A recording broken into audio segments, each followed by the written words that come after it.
안녕하세요. 백수를 부르는 심리학의 논두렁입니다. 오늘은 DSM-5 TR에 있는 지속성 비탄장애에 대해서 이야기해 보도록 하겠습니다.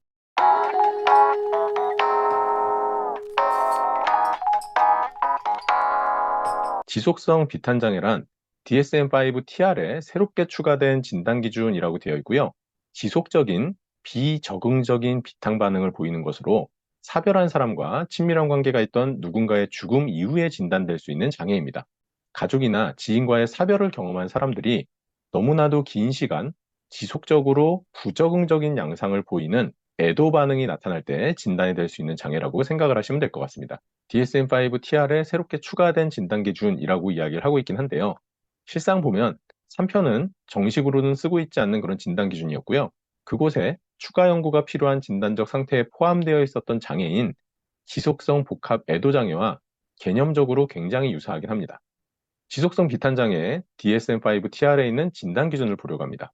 A를 보면 사별을 당한 개인과 친밀했던 사람이 최소 12개월 전에 죽음, 아동과 청소년은 최소 6개월 전이라고 되어 있습니다. 그래서 중요한 건 12개월 동안 이런 비탄의 상태, 애도의 상태를 보이는 것이고요. 아동 청소년이라면 6개월 정도는 지속적으로 애도의 상태를 보이고 있는, 그리고 그것도 부적응을 야기하고 있는 상태가 되겠죠. B를 보면 죽음 이후에 다음 증상 중 한 가지나 둘 모두로 특징이 된다고 합니다. 임상적으로 현저한 정도로 대부분의 날에 나타나는 지속적인 비탄 반응의 발생이고요. 추가로 증상은 최소한 지난달 동안 거의 매일 발생해야 된다라고 되어 있습니다. 그리고 아래에 있는 것들에 한 가지나 둘 모두가 나타낸다. 즉 최소한 한 가지는 나타나야 된다는 겁니다. 첫 번째, 죽은 사람에 대한 강한 갈망이나 동경이 있어야 되고요. 두 번째, 죽은 사람에 대한 생각과 기억에 집착을 해야 되고, 아동 청소년이라면 집착이 죽음의 상황에 집중이 될 수도 있다라고 되어 있습니다. C를 보면 죽음 이후에 다음의 증상 중 최소 3개 이상이 임상적으로 현저한 정도로 대부분의 날에 나타난다. 추가로 증상들은 최소한 지난달 동안 거의 매일 발생해야 된다라고 되어 있습니다. 그래서 최소 3가지 이상이 여기에 해당이 될 때 이 C에 해당이 되는 거고요. 첫 번째, 죽음 이후의 정체성의 붕괴입니다. 내가 죽은 것처럼 느껴지기도 하는 거고요. 두 번째, 죽음에 관한 현저한 불신감. 실제로 그 사람이 사망했다는 것에 대해서 믿겨지지 않는 그런 것들을 얘기합니다. 세 번째, 그 사람이 죽었다는 것을 상기시키는 것들에 대한 회피. 아동 청소년의 경우는 그분이 돌아가신 것을 생각나게 만드는 것을 피하는 노력으로도 특징이 될 수 있다고 합니다. 네 번째, 죽음과 관련된 강한 감정적인 고통. 분노가 있을 수도 있고요. 통한, 슬픔, 이러한 것들을 감정적으로 느끼면서 고통스러워하는 거죠. 다섯 번째, 죽음 이후 자신의 관계나 활동에서의 재통합이 어렵다라고 되어 있습니다. 새로운 사람을 만나서 친구를 사귄다거나 아니면 흥미 추구, 뭔가 재미있는 일을 추구하지도 않고 아니면 앞날에 대해서 뭔가 계획을 세우고 이러한 부분들에 어려움이 생기는 거죠. 여섯 번째, 죽음의 결과로 감정적 마비가 있습니다. 감정적 경험의 부재나 현저한 감소라고 되어 있는데요. 즐거운 일이 있어도 즐겁지도 않고 뭔가 외적인 자극이 들어올 때 정서적으로 좀 메말라 있는 것 같은 느낌을 받게 되는 겁니다. 그래서 이러한 경우는 우울증과 굉장히 유사한 증상이기도 합니다. 일곱 번째, 죽음의 결과로 삶의 의미가 없다는 느낌입니다. 여덟 번째, 죽음의 결과로 강한 외로움을 경험하게 되는 것. 여기에서 세 가지에 해당이 되고요.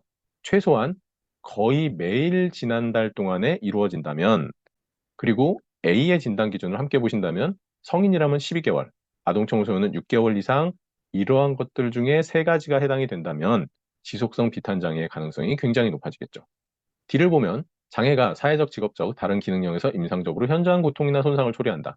일상생활에서 부적응의 양상을 경험하게 된다라는 얘기고요. E를 보면 사별 반응의 기관과 심각도가 각각의 문화와 맥락에서 기대되는 사회 문화적, 종교적 기준을 분명히 넘어가야 됩니다.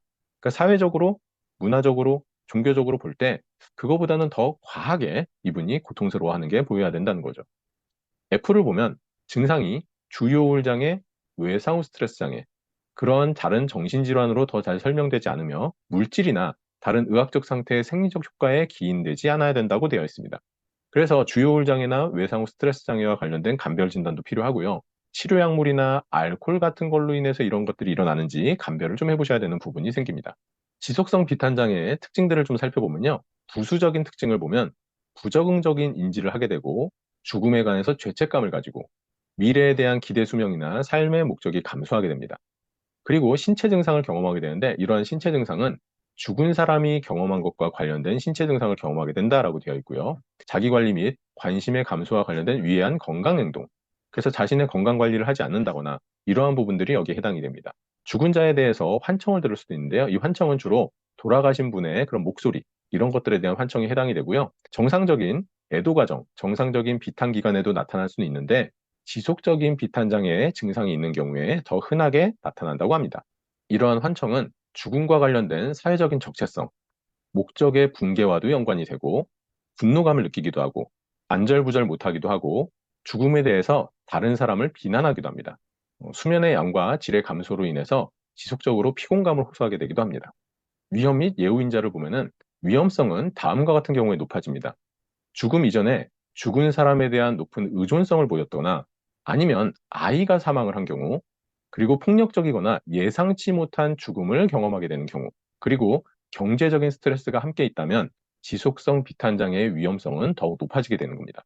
성 및 젠더와 관련된 진단적인 쟁점을 보면 일부 연구는 사별한 여성에게서 더 높은 유병률을 보이거나 증상의 심각성이 발견된다고 하지만 다른 연구에서는 젠더 차이는 작거나 통계적으로 유의미하지 않다고 결론을 내렸다고 합니다.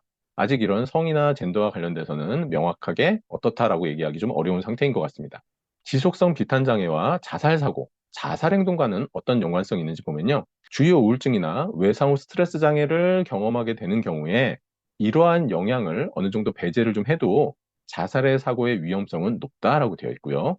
지속성 비탄 장애는 자살 사고를 생애 전반에 걸쳐서 범국가적으로 일관된 관련성을 보인다고 합니다. 그리고 사별한 개인의 오명, 소외, 좌절된 소속감, 회피와 심리적인 고통이 자살 사고와 연관이 된다라고도 되어 있고요. 사별이 비폭력적인 원인보다는 폭력적인 원인, 예를 들어 돌아가신 분이 살인 사건, 자살 사건, 사고로 인해서 돌아가신 경우에는 자살 사고의 위험성이 더 커진다고 합니다. 아동의 죽음을 경험한 사람은 아동이 25세 미만일 경우에 자살 사고와 연관된 지속성 비탄장애 증상이 발달할 가능성이 더 높다라고 되어 있습니다. 감별 진단에 대해서 보면요. 정상적인 비탄과 달리 심각한 비탄 반응이 최소한 12개월, 아동 청소년은 6개월 정도 지속해야 된다는 점에서 구별이 되고요. 우울장애와 기분 저하나 울음이나 자살 사고 같은 증상은 함께 나타납니다. 하지만 지속성 비탄 장애는 고통이 일반적인 기분 저하를 반영하기보다는 사랑하는 사람의 상실과 분리에 대한 감정에 집중이 된다는 거죠. 그래서 이러한 차이점을 보시면서 우울장애와 지속성 비탄장애를 구별하는 데 활용하시면 좋을 것 같습니다. 그리고 동반 이완, 함께 나타날 수 있는 장애는 주요 우울장애, 외상 후 스트레스 장애, 그리고 물질 사용 장애가 가장 흔하게 함께 나타나는 정신질환이라고 이야기를 합니다. 지금까지 백수를 부르는 심리학의 논두렁이었습니다. 감사합니다.